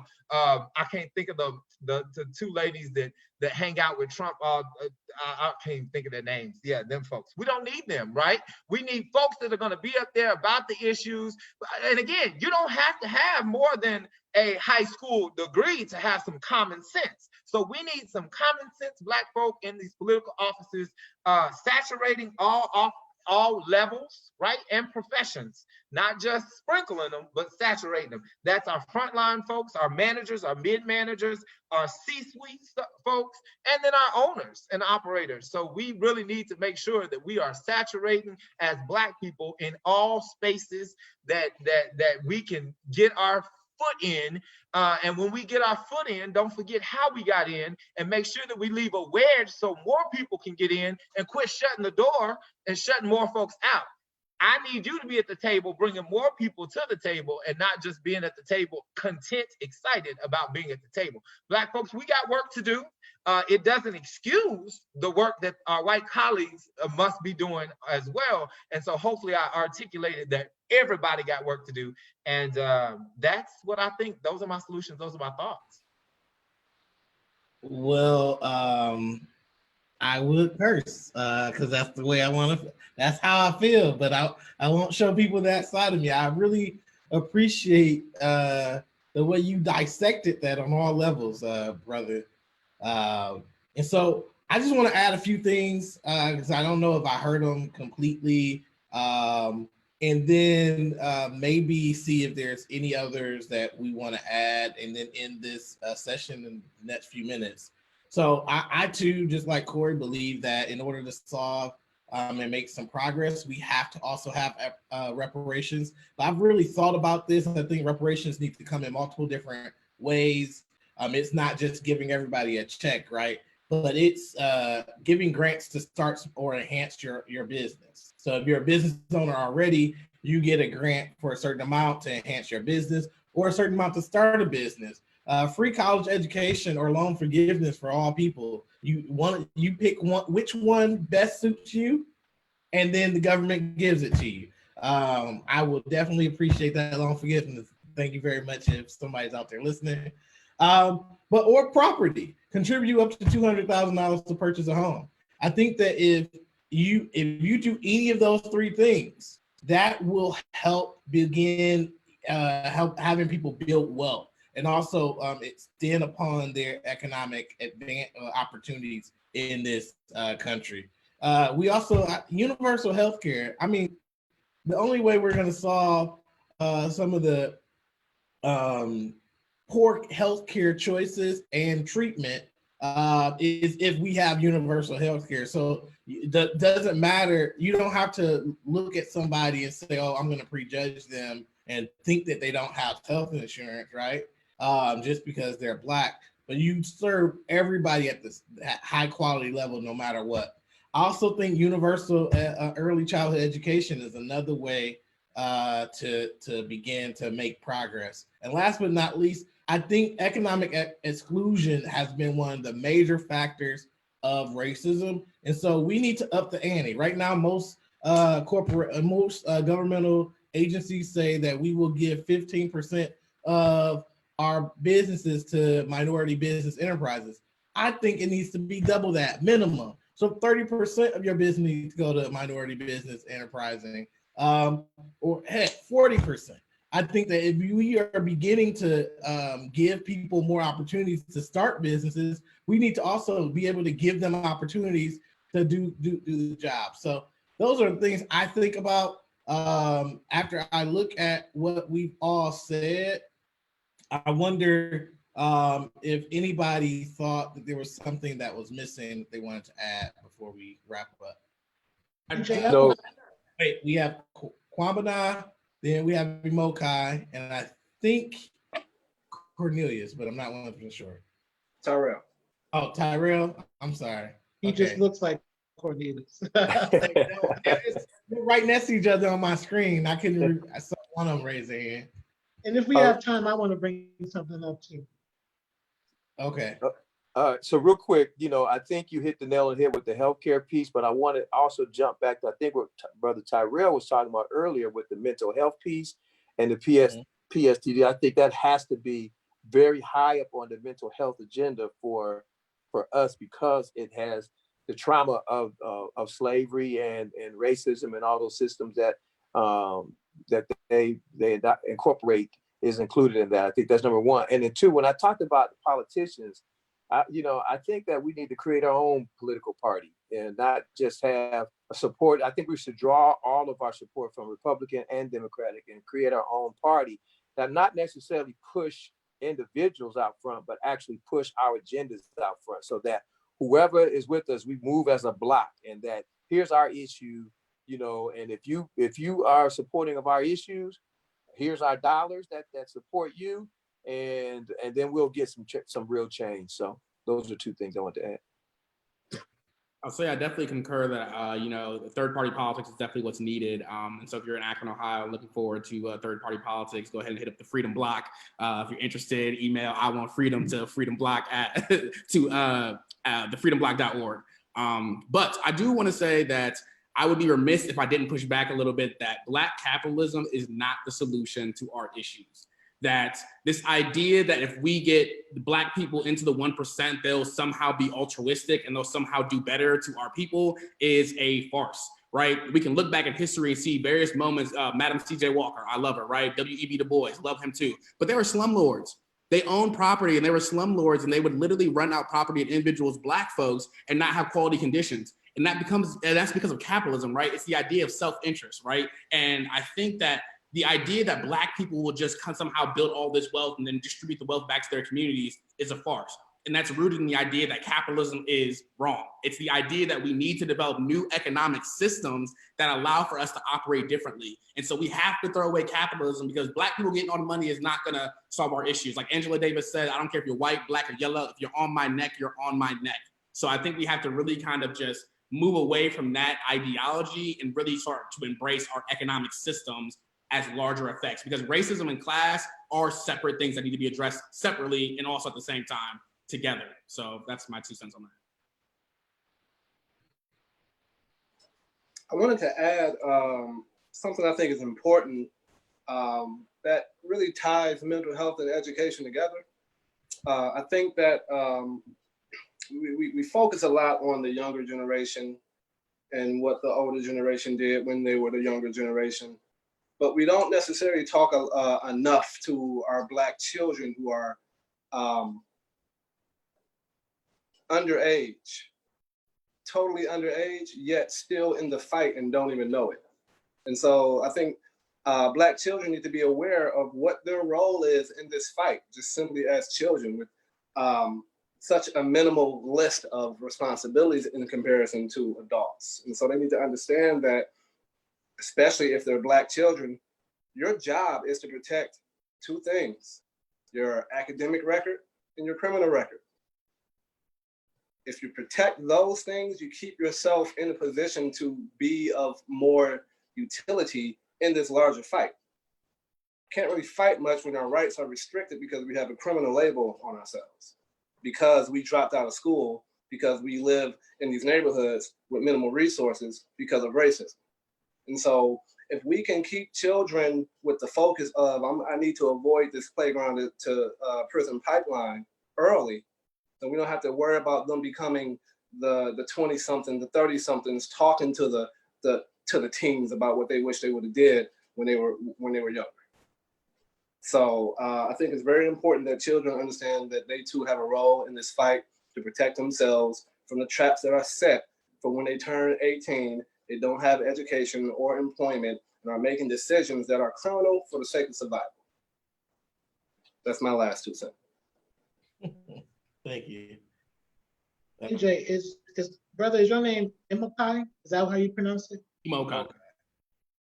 When you said that about the economic piece, that to me speaks to what I think about reparations. I don't really know what I think about reparations, but I do know that even with money and even with free education, or even with student loan forgiveness, and even with a grant for a house, and not everybody wants a house. Not everybody wants to go to college. Not everybody ever go to college to get student loans, and they're important too. So what it makes me think of what you said was that a lot of times when we have this discussion, we're speaking from the middle class, from this Black middle class, either because we're part of it or we want to be part of it. And that's problematic, because there are more people who are not middle class than there are in our community. At least that's what it looks like. So I think we have to have a bigger discussion about what reparations are and what issue we're trying to solve with it, and what would make it balanced for all of us, because otherwise we create this other class dynamic within this race, that the people who have gone to college, who have student loans, who want a house, they're going to get not only student loan forgiveness, but what is it that we want? It don't have to be blanket. It should be what we need respectively, but I don't know what that is. But I don't like when we have this conversation and we're speaking, because I would love student loan forgiveness if I got student loans, but I don't want a grant for a house. Give me a grant to pay my rent for the next 100 years. I don't cut grass. Anybody know me know I'm not getting out there cutting no grass. I'll pay you to do it, but I don't want to own a house. So what do we do in terms of defining what reparations are for people who don't have all the same needs? That's what I would like. That could be number 11. But I do know this, that I would like to get back on a call, either publicly or privately, with everybody in this room, because I think there's a dynamic here that has opened me up to discussions about things that I don't even know that I was open to. So I appreciate everybody on this call, and I appreciate being here with you. I do just want to say, I really appreciate that you brought that up, because that idea of othering is important. But that, yeah, that's all. Yeah. Yeah. So I just want to Hold on. before you go, I just want to say that my intention of throwing out some options for races was definitely not othering. And I see why you brought that up. That is a good thing to think about. There's other things that could be added to that. But I wanted to throw out just not, because usually when we have the conversation around reparations, we just say give everybody a certain amount of money. And I'm not sure if that makes the most sense. Right. And so what I'm saying is let's think of other options that would begin. Now, if we're, and I'm thinking about it as if we don't dismantle capitalism, then what are some things we can do to at least begin to be a part of the conversation, to be a part of that process? Because right now we're wholly excluded. So Martez, then Kwamina, and then if Corey has something, and then we're done. Okay, so I just want to say, and I want to add this to the list really, really fast, is that, and my last 2 cents, if you will. I ain't got number $2 to y'all. My last $2. Anybody know? Okay. All right. So I just want to say too is we also have to add in intersectionalities of Black, right? Intersectionalities of being Black, what Black means, what Black Lives Matter means. I am a diversity and inclusion expert, professional, whatever you want to call me, consultant. And I am so keen on Black people learning about how many Black folks can show up to the table and how differences and uniqueness can really show up to the table, right? Right now, I mean, just today, we had 2 Black trans women killed, right? One 22-year-old and one a 17-year-old, a 22-year-old down the street from where I live, right?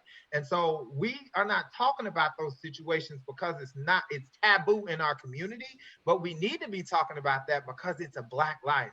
And most definitely, we have to be uplifting everybody in there. And again, we also have to talk about how in which so many, even when we talk about PTSD, think about the people who have so many of these marginalized populations or characteristics or identities that they identify as. And so we have to be inclusive in the work that we're doing if we're really doing this work. We have to be inclusive with the work we're doing if we're going to do this work. And so I think that was my last 2 cents, is just really talking about that inclusivity, because once we begin to exclude folks, like Victor was talking about, then it makes a huge impact and it takes us back steps. So my quote that I coined is, more than one truth can exist in a space and function. More than one truth, and if you're religious and you don't like the word truth in there, you can add identity, can exist in a space and function. And the last thing is, you don't have to lose yourself to support other people. You don't have to lose yourself to support other people. And so let's do that, be kind to one another, as Ellen said. Yeah. Hey, Dr. Hammonds, what time your church service starts on Sunday? Because I will definitely be there. Listen, as long as we taking up love offering, I'll cash out. I'll put that cash in for them, and I'll make sure. And I'm Baptist, so we do about 3 offerings. Okay. Oh man, I love it. I love it, man. Appreciate you tremendously, man. Oh my goodness. I wasn't gonna say this, but I think I will bring up the elephant in the room, and that is religion. Because for my generation, that had a strong place in our movement, spirit, religion, and which was undergirded by spirituality. And it seems like where we are today, because there's so many diverse religious groups and denominations and all that kind of stuff, and because of the stain of religion that has been placed on it by leadership in those places, a lot of people aren't there anymore. And so that sense of groundedness that gave us a collective philosophical position of morality and ethics, we struggle with that as a people today. So I think Dr. Maulana Karenga really put something very strong together when he developed the philosophy of the Kawaida, centered around those 7 principles that built one upon the other. Like it begins with Umoja, which is unity, and Kujichagulia, which is self-determination, and Ujima, which is collective work and responsibility, and Ujamaa, which is cooperative economics. And then on that, you build purpose, Nia, and then creativity, which is Kuumba. And then from that, you build on faith. And each one of those principles have a very distinct definition that's not, your common definitions. I would challenge us to really look at, and as a people begin to embrace them, because they're not religious and they're not, they're cross categorical, and we can all practice those principles and values as a group, which will give us common ground to operate from. And then when we celebrate Kwanzaa at the end of the year, it's the celebration of us as a community, us as family, us as a nation and as a race, participating in this cooperative, collective pursuit of our community and our practices of self-love inside of our community. Wow, thank you very much for that. So Corey, you get the last word if you have any. Thinking more, I've been hearing the conversation and I greatly appreciate it because this has stretched my thinking. I actually think I'm leaning more towards Victor in terms of like what should be done. And that is, and I asked my wife this earlier before I got on the call, what she thought we need to do in order to fix racism. And she said, you need to dismantle the system. And I think the question is, well, what does that mean? And I don't even necessarily know if we really tackle that. But I have to beg the question is, what would the United States be or look like if we reimagined it? Right. What would it look like if instead of being 3/5 of a human, I was a whole person?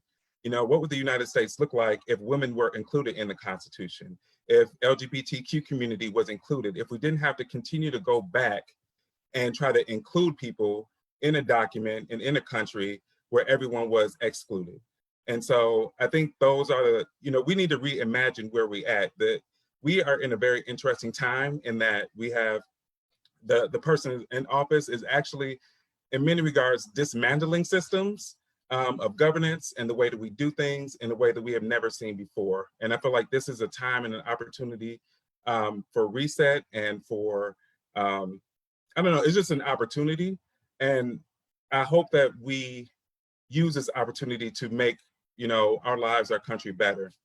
And the last thing is that, that's very big and, esoteric, but I think we need to also think locally. So these are very big concepts, but Akbar, you're doing some great things, and where you're at, and everybody, Mahoney and Jackson. And so I think in the meantime, we need to think about what are the things that we can do in our community, in our neighborhoods, what impact can we have, economically, what are the things that we can do to make and affect change, and to remember to make sure that we are vocal about things so that we can, kind of push the needle. So, and I also want to, again, highlight ties that I do think that the mental health is like, and the mindset that we have is a really key component of all of it. Because if we are not together mentally and don't have that together, then it's going to be difficult to do anything that we discuss on this call.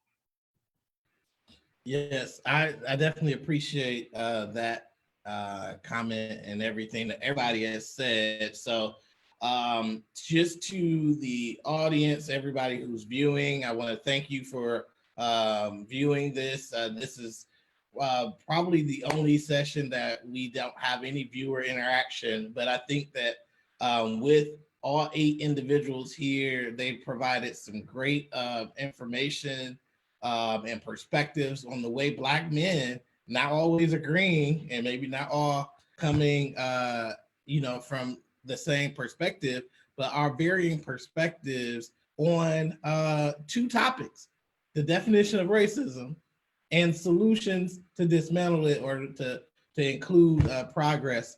And I think that it's good as we think about the purpose of this show in general, is to give people an opportunity to see what the perspectives are of Black men. And I think we displayed that again here today. Again, perspectives of Black men, our voices, our experiences, our solutions. This is the last session of the 10-part series, which is on race and racism from the Black male perspective. We are moving to our new format. We'll take a brief hiatus. So we will no longer be doing Sunday and Wednesdays, and we will move to a Sunday format for 30 minutes and one-on-one interviews starting July 12th, Sunday, July 12th. will be our first show on that format. So come on, join us, be on time because it will be a much shorter format than this, and this is probably the longest episode we'll ever have. So I think it was important, but also just wanted to let everybody know that and say July 12th, join us. I'm excited to be able to announce a lineup of some speakers from now until August. I'll be doing that in a week, and we'll be doing that a week before we do our first episode. And so, if you are out there and you think you have a great perspective and you identify as a Black man, reach out to me.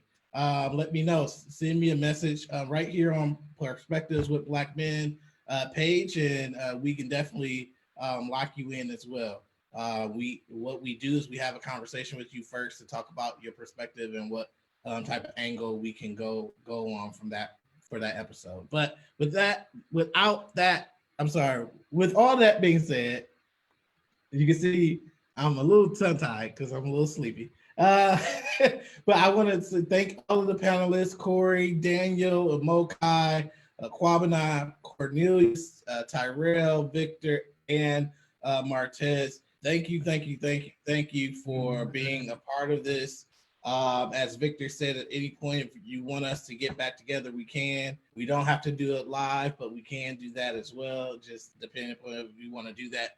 I really appreciate each and every one of you. And to our viewers, you have done an amazing job so far. We have had over 20,000 views on all of our videos combined in this 10-part series. And so just want to thank you all for all of that, and keep on watching. And if there's a Black male perspective out there, we want to capture it. So thank you and have a great day, everyone. Oh, sorry, you had something. If it's okay, I'd like to close with something called the SIFA. Oh yeah, okay, definitely. Okay. All right. So it just goes like this, brother. I really appreciate y'all. So may we always remember those that have gone before us. May we be inspired by their vision and their valor. And may their lives continuously remind us that service is more important than success, that people are more important than possessions, and that principle is more important than power. And may whatever we do be shaped and molded by honesty, competence, and commitment. May our children and our children's children carry forth with pride the nobility of our history and our traditions. To the creator of all of us, we dedicate our lives to make this world, our community, our families better and more beautiful. Ashe. Ashe. And that's why you are the wise elder of the group. We appreciate you being. And to everyone else out there, have a great evening. And again, this is Perspectives with Black Men. See you July 12th. Have a great night, everyone.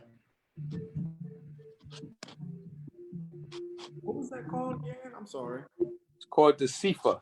SIFA. SIFA.